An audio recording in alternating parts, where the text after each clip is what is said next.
Swastiastu, apa kabar kalian semua anak-anak? Semoga kalian dalam keadaan yang sehat dan berbahagia. Hari ini Ibu juga tidak lupa mengingatkan kalian untuk selalu menjaga kesehatan kalian, menjaganya dengan mempergunakan dan menerapkan protokol kesehatan, karena bagaimanapun kita masih berada dalam kondisi pandemi ya.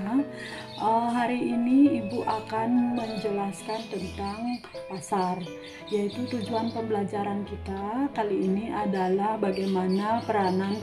mengetahui bagaimana peranan pasar dalam perekonomian. Itu yang pertama. Yang kedua adalah mengetahui bagaimana apa saja jenis-jenis pasar dan bentuk-bentuk pasar yang ada dalam perekonomian.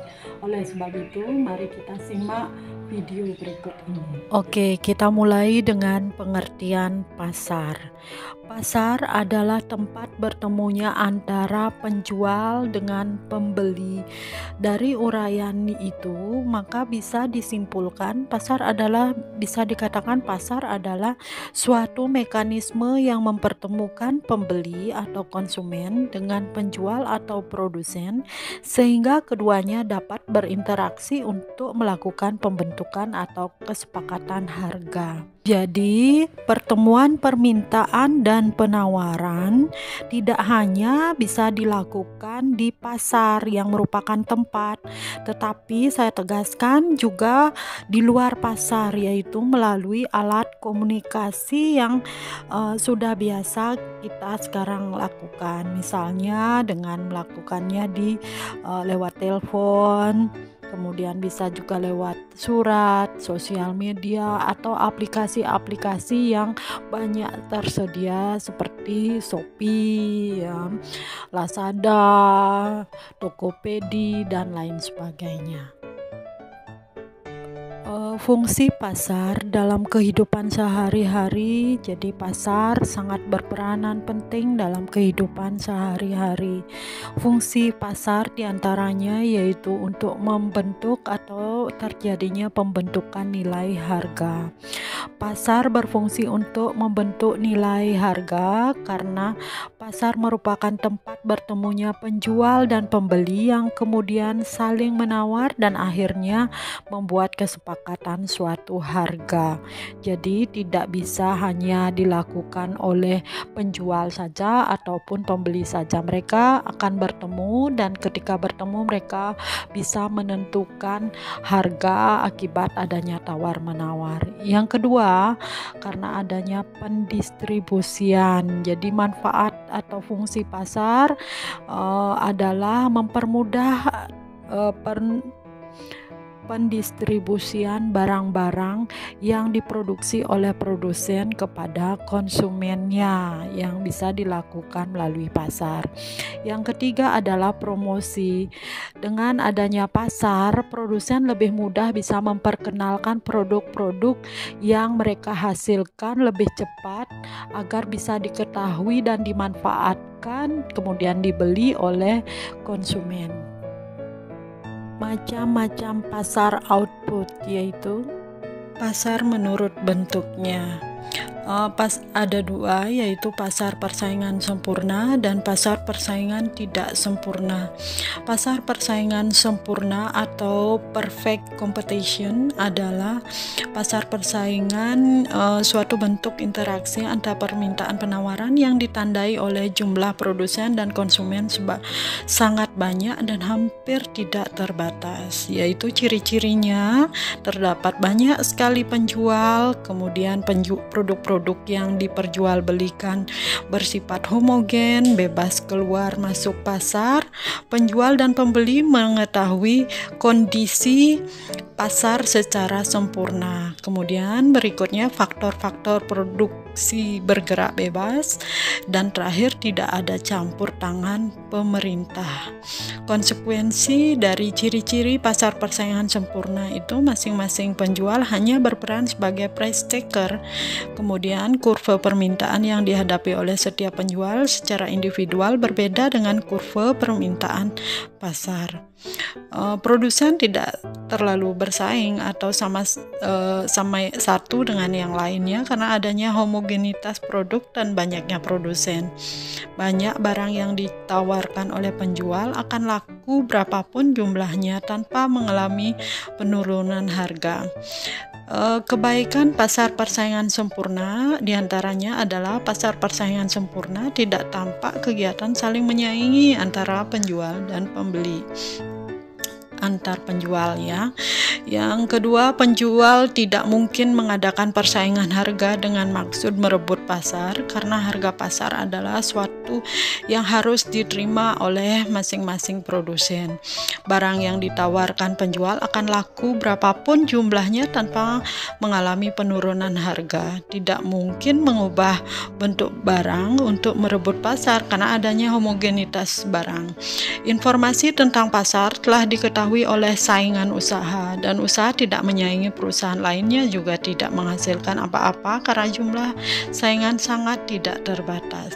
Konsumen tidak perlu beradu tegang tentang tawar-menawar harga barang-barang yang ada di pasar karena tidak bisa dipengaruhi oleh siapapun. Kelemahan pasar persaingan sempurna itu adalah yang pertama, pasar persaingan sempurna sulit dijumpai karena bersifat homogenitas barang sulit dilaksanakan sebab konsumen lebih sering datang ke pasar yang heterogen atau banyak pilihan dengan berbagai alternatif. Berikutnya, harga tidak dapat ditawar-tawar lagi kalau di pasar persaingan sempurna. Yang kedua, kelemahannya adalah adanya kemajuan ilmu pengetahuan dan teknologi dan informasi menyebabkan kemajuan dalam kualitas dan kuantitas serta jenis yang memaksa adanya persaingan produk antar produsen. Yang ketiga, keuntungan maksimum yang diperoleh pedagang sudah dapat diprediksi sejak awal karena harga tidak dapat dipengaruhi oleh pedagang. Yang keempat, pasar gelap atau black market dapat muncul sewaktu-waktu. Pasar persaingan tidak sempurna adalah pasar yang jumlah penjual dan pembelinya tidak sebanding atau tidak seimbang. Kemungkinan yang terjadi adalah pasar dikuasai oleh satu penjual atau beberapa penjual, sedangkan pembelinya juga satu atau beberapa pembeli yang menguasai pasar. Di antaranya, pasar persaingan tidak sempurna ini adalah pasar monopoli, yaitu pasar yang terbentuk atas permintaan dan penawaran yang ditandai oleh hanya satu penjual atau produsen saja. Kemudian ada pasar oligopoli. Pasar oligopoli adalah suatu bentuk interaksi permintaan dan penawaran di mana terdapat beberapa penjual atau produsen yang menguasai seluruh permintaan pasar. Jadi sangat berbeda dengan pasar monopoli yang hanya dikuasai oleh satu produsen yang menguasai pasar. Sedangkan oligopoli itu ada beberapa penjual atau produsen yang menguasai seluruh permintaan pasar. Pasar persaingan monopolistik itu yang ketiga, yaitu suatu bentuk interaksi adalah permintaan dan penawaran yang di dalamnya terdapat sejumlah besar penjual atau produsen yang menawarkan barang yang sama tetapi masing-masing memiliki ciri-ciri khusus, yaitu berikutnya yang keempat ada pasar monopsoni. Pasar monopsoni adalah suatu bentuk pasar yang dikuasai oleh satu orang atau badan atau lembaga pembeli dengan penawaran dari sejumlah penjual atau produsen. Sedangkan yang kelima yaitu pasar oligopsoni. Pasar oligopsoni adalah suatu bentuk pasar yang dikuasai oleh lebih dari dua orang pembeli dengan penawaran dari sejumlah penjual atau produsen. Pasar menurut waktu. Menurut waktunya ini pasar ada 3, yaitu ada pasar harian, pasar mingguan, pasar bulanan. Jangan lupa lagi satu, ternyata ada 4 ya, ada pasar tahunan juga.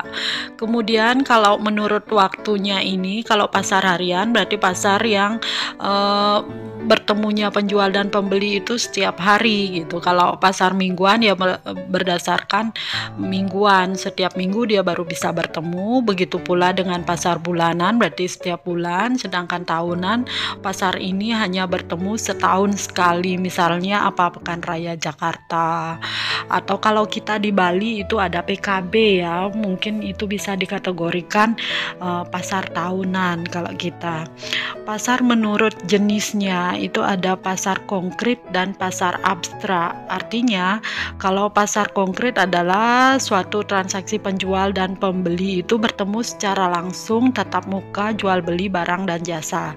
Sedangkan pasar abstrak ini tidak bertemu secara langsung.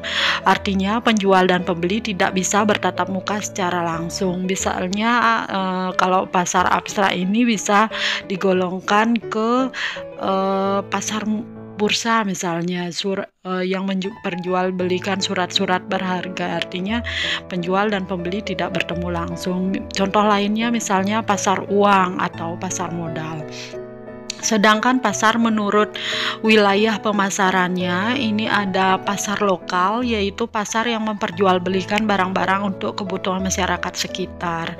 Misalnya pasar sayuran, pasar bunga, ada juga pasar ikan. Kalau pasar daerah adalah pasar yang memperjualbelikan hasil produksi pada daerah tertentu gitu. Kalau pasar nasional misalnya ada pasar modal, ada bursa efek, bursa tenaga kerja, di mana artinya pasar ini memperdagangkan barang-barang yang konsumennya meliputi seluruh wilayah di suatu negara.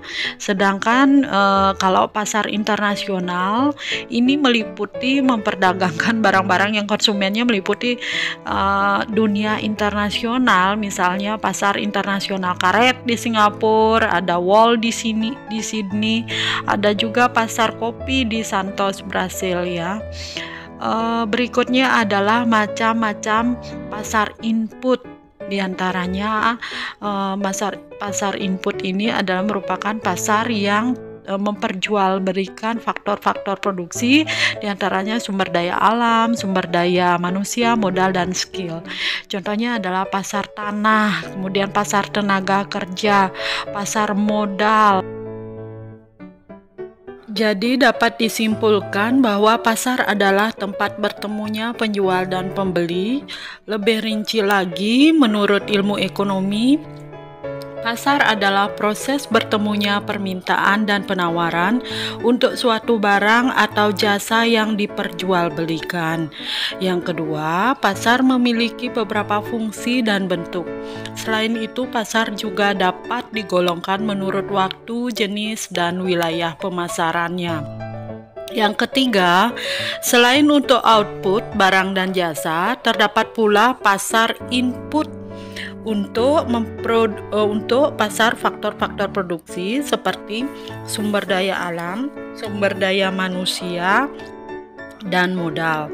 Yang keempat, pasar output adalah pasar yang memperjualbelikan produk atau barang dan jasa sebagai hasil produksi perusahaan. Yang kelima, pasar persaingan sempurna adalah suatu bentuk interaksi antara permintaan dan penawaran yang ditandai oleh jumlah produsen dan konsumen sangat banyak dan hampir tidak terbatas.